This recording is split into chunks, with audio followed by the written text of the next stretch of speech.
Hello and welcome to the National World War II Museum's podcast series, Service on Celluloid.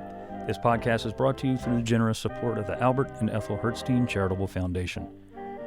My name is Seth Barrett, historian and digital content manager here at the National World War II Museum in New Orleans, and today we will be continuing our discussion on the 1945 film, The Story of G.I. Joe. Story of G.I. Joe focuses on the writings and experiences of Ernie Pyle, celebrated and much-loved columnist who embedded himself with the mud-crunching foot soldiers throughout most of World War II. The film is often classified as a tribute to the ordinary G.I. whom Pyle loved so very much, told through his voice as he watched his soldiers throughout the North African and Italian campaigns. Story of G.I. Joe stars Burgess Meredith as Ernie Pyle and Robert Mitchum as Lieutenant, later Captain, Bill Walker. The film was directed by William Wellman, written by Leopold Atlas, Guy Endore, and Philip Stevenson. The film was nominated for several Academy Awards, winning none. But the film was both a critical and financial success. And it got dark. We were still there at that railroad station. And then we got word to move up. So moving up at night, single file, not knowing where you're going and what was ahead of you is really weird. And by that time, we knew what the war was, and so we were scared. I don't know of anybody that was actually a combat soldier that wasn't scared most of the time. The only time that you're not really thinking about that is when you're moving, when you're making an attack. Things are happening so fast that you don't have time to think about it, especially if you're a squad leader, a platoon sergeant, or a leader of some kind. You're directing your troops. You've got all kinds of things, your ammunition and litter bearers and all that to think of. So, in a way, that's kind of relief, which is really, when you're in a stable, static position, dug a foxhole and there for days at a time, that's when you start thinking about things. That was the voice of Raymond Wells. Ray and his twin brother Irvin both served as riflemen in the 36th Infantry Division in the Italian campaign. We'll hear more from Ray in a bit. One of the major settings for the film is the area around Monte Cassino. We talked a little bit about this on the main episode, but I'll go into a little bit more detail here. The Cassino campaign was one that is one of the darker periods in Army history when it comes to World War II. Not that any battle or campaign is a bright spot, certainly, but Cassino was especially bad. Not only did the Allies have to contend with a ferocious enemy, but they had to deal with the elements as well. The terrain around Cassino, Italy as on the whole really, is mountainous and not good for infantry combat.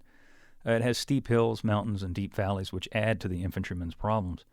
The campaign around Cassino, which lasted 123 days, 123 grueling days, took place from January through May 1944.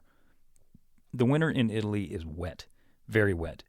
Rain, mud, ice, and snow, mostly rain and mud, could and did stop traffic in 1944.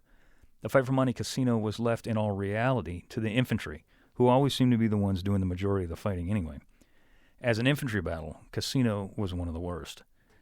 The Germans held the high ground, literally looking down the throats of the Allies. Artillery, machine gun fire, mortars all rained down on those hunkering down in the valleys for months. It was thought both during and after the battle that the Germans held the monastery and were using it for an artillery observation post. This is an ancient monastery on the top of a mountain overlooking the Allied positions. We discussed this in great detail in the main episode, and we talked about, and the movie obviously goes into detail too, but only after the war did the United States Army admit that there were no Germans in the monastery before it was bombed. They did, however, that being the Germans, move in after it was bombed. And in truth, during the war, we did assume that the Germans were there, but it was only after the war we figured out that they actually weren't. Back to my main point, though. Living and fighting in the conditions that the Allies did wore on morale. If you've ever been camping only to wake up surrounded by water and mud, you know what a bummer that can be.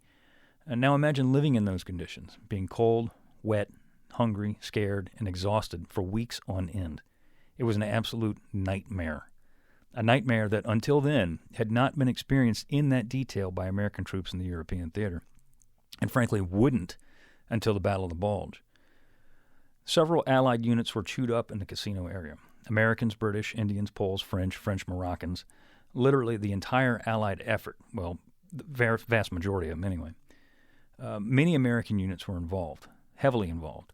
The 36th Infantry and the 34th Infantry Divisions, to name just a couple.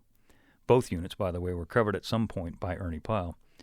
One of the dogfaces who endured the hell of Monte Cassino was a man named Joe Hochadel. Joe served as a combat medic in the 34th Infantry Division, and in the following oral history clip, relates to us what it was like to treat the wounded and live in that muddy, freezing hell called Monte Cassino. Let's listen to what Joe has to say.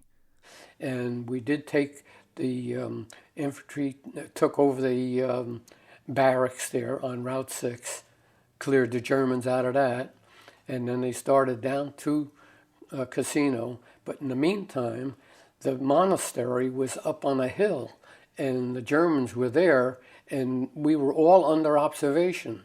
So we got shelled constantly with mortars, machine guns, and artillery, because they had an exquisite view of us. And the 34th, the 133rd did fight its way into the outskirts of Cassino, but from there it was building to building, and that's the way it was. And I remember when they called and said it was wounded, I went up Route 6 to the outskirts of Cassino, and I picked up this one fellow on a litter, and I opened him up.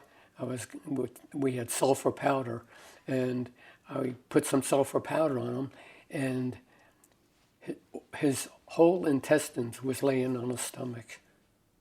And I bundled him up quickly, and I says, come on, let's get him back just as quick as can be. And I told him, I says, you're going to be all right. You're going to be all right. I knew better. And I took him back to the aid station, and the doctors took care of him. And shortly after that, I said to the doctor, what's his chances?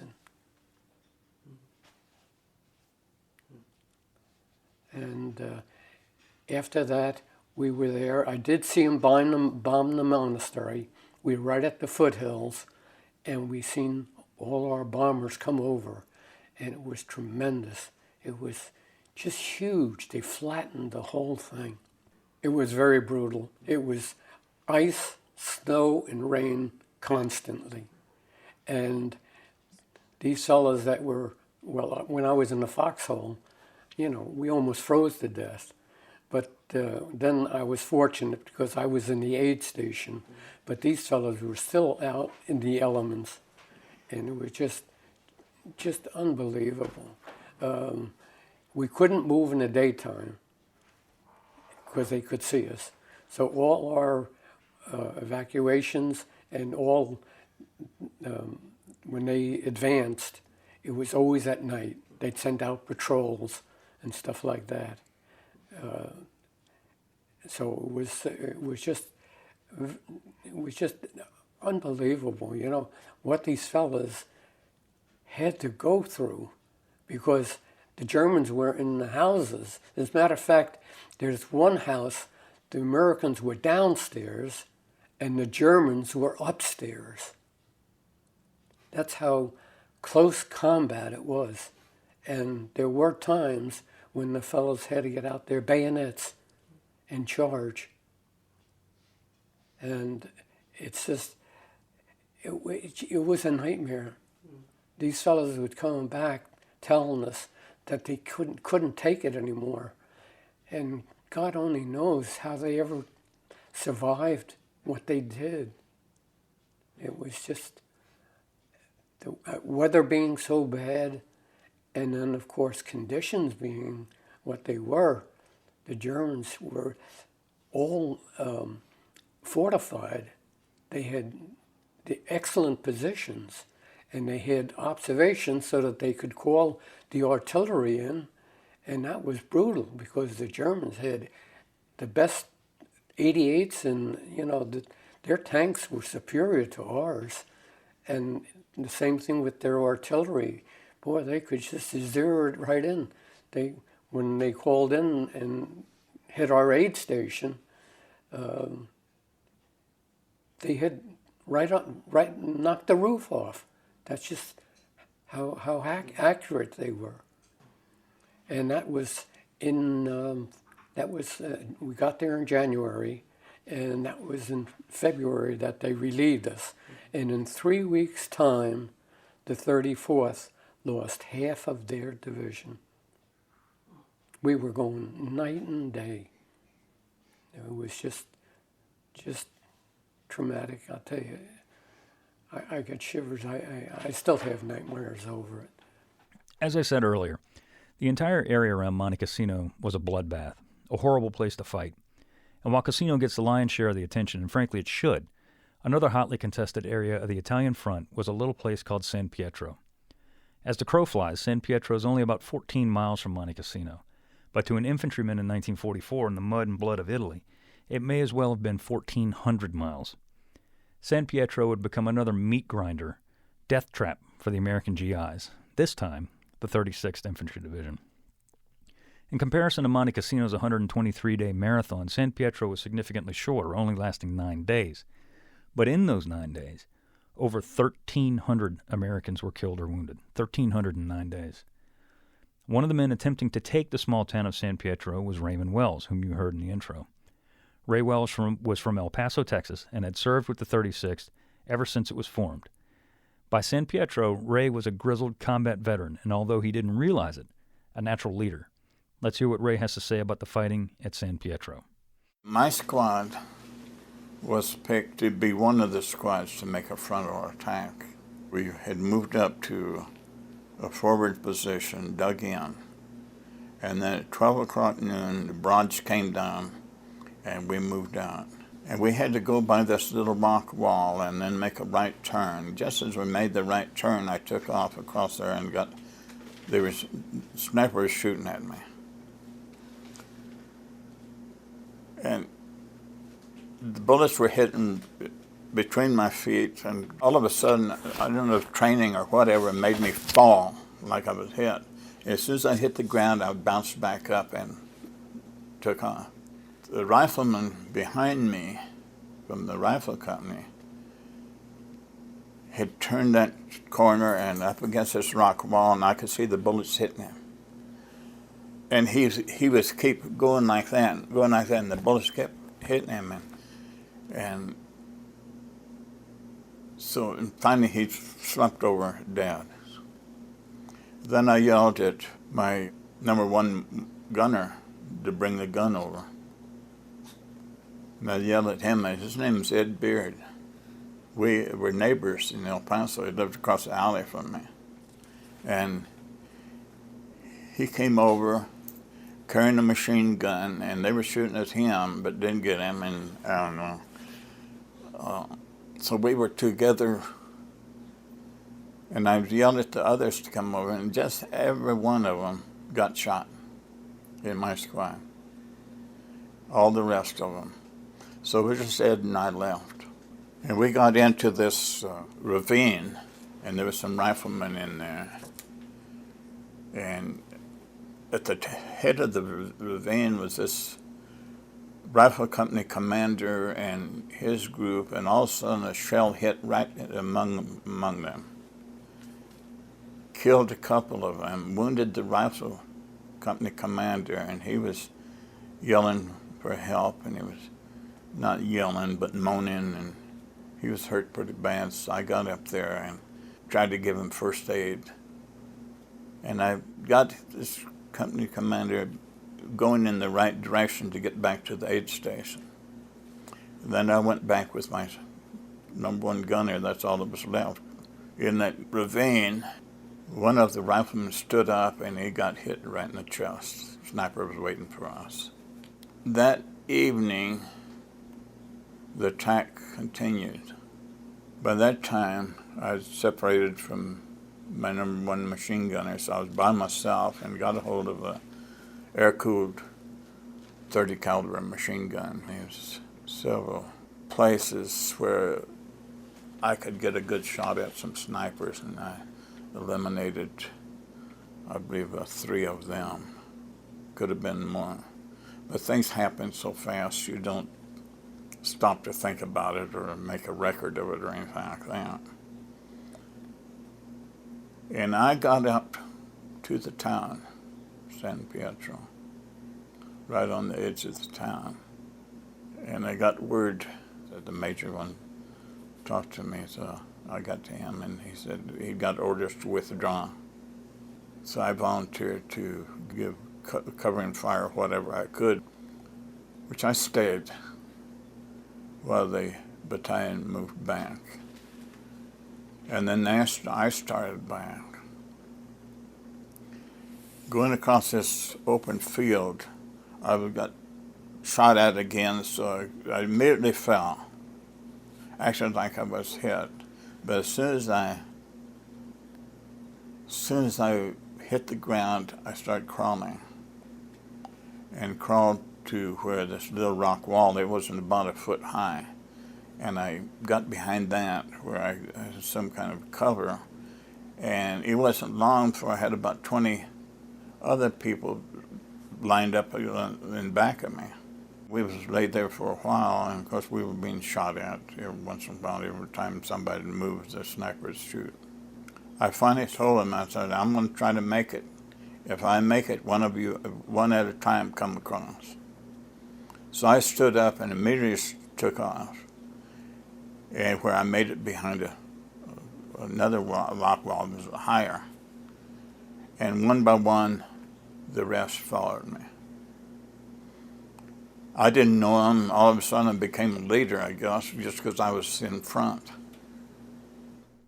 While neither of these oral histories you have heard mention the, I guess you could call him the star of the movie, Ernie Pyle, they were both, they being Ray Wells and Hochadel, in a way the stars of the film. As I said in the main episode, the stars of the story of G.I. Joe, at least in my opinion, are the GIs, are the American foot soldiers. Guys like Joe Hochadel and Ray Wells are the types of mud-crunching, hardened combat veterans that Ernie Pyle loves so very much. I guess the best way to sum up this mini-episode would be to read a passage from Ernie Pyle, written while he was in Italy with the 36th Infantry Division. I'm going to edit this a bit, as the actual column is too long to read in its entirety. So I hope you'll forgive me for that, and I hope that it may actually inspire you to pick up Ernie's 2 books and read the actual column for yourself. The name of the column is The Death of Captain Wascow, and it goes like this. In this war, I've known a lot of officers who were loved and respected by the soldiers under them, but never have I crossed a trail of any man as beloved as Captain Henry T. Wascow of Belton, Texas. Captain Wascow was a company commander in the 36th Division. He had led his company since long before it left the States. He was very young, only in his middle 20s, but he carried with him a sincerity and gentleness that made people want to be guided by him. After my own father, he came next, a sergeant told me. He always looked after us, a soldier said. He'd go to bat for us every time. I never knowed him to do anything unfair, another one said. I was at the foot of the mule train the night they brought Captain Wascow's body down. Dead men had been coming down the mountain all evening, lashed to the backs of mules. They came lying belly down across the wooden pack saddles, their heads hanging down on the left side of the mule, their stiffened legs sticking awkwardly from the other side, bobbing up and down as the mule walked. A soldier came into the cowshed and said there were some more bodies outside. We went out into the road. 4 mules stood there in the moonlight, in the road where the trail came down off the mountain. The soldiers who led them stood there waiting. This one is Captain Wascow, one of them said quietly. The men in the road seemed reluctant to leave. They stood around, and gradually, one by one, I could sense they were moving close to Captain Wascow's body. Not so much to look, I think, as to say something in finality to him and to themselves. I stood close by, and I could hear. One soldier came and looked down, and he said out loud, "God damn it." That's all he said, and then he walked away. Another one came. He said, "God damn it to hell anyway." He looked down for a few last moments, and then he turned and left. Another man came. I think he was an officer. It was hard to tell officers from men in the half-light, for all were bearded and grimy dirty. The man looked down into the dead captain's face, and then he spoke directly to him as though he were alive. He said, "I sure am sorry, old man." Then a soldier came and stood beside the officer and bent over, and he too spoke to his dead captain, not in a whisper, but awfully tenderly, and he said, "I sure am sorry, sir." Then the first man squatted down, and he reached down and took the dead hand, and he sat there for a full 5 minutes, holding the dead hand in his own and looking intently into the dead face. And he never uttered a sound all the time he sat there. And he finally put the hand down, and then he reached up and gently straightened the points of the captain's shirt collar, and then he sort of rearranged the tattered edges of the uniform around the wound. And then he got up and walked away down the road in the moonlight, all alone. Captain Henry T. Waskow was 25 years old. And with that, I want to thank you so much for listening. Tune in next week when we discuss the film The Pianist. You can follow us on Facebook, Instagram, and Twitter at Service on Celluloid. Be sure to rate and review us on Stitcher and iTunes if you like what you hear. I'd like to thank everyone who made this podcast possible, our producer, Tessa Jager, and Music Shed Studios here in New Orleans. This has been a production of the National World War II Museum.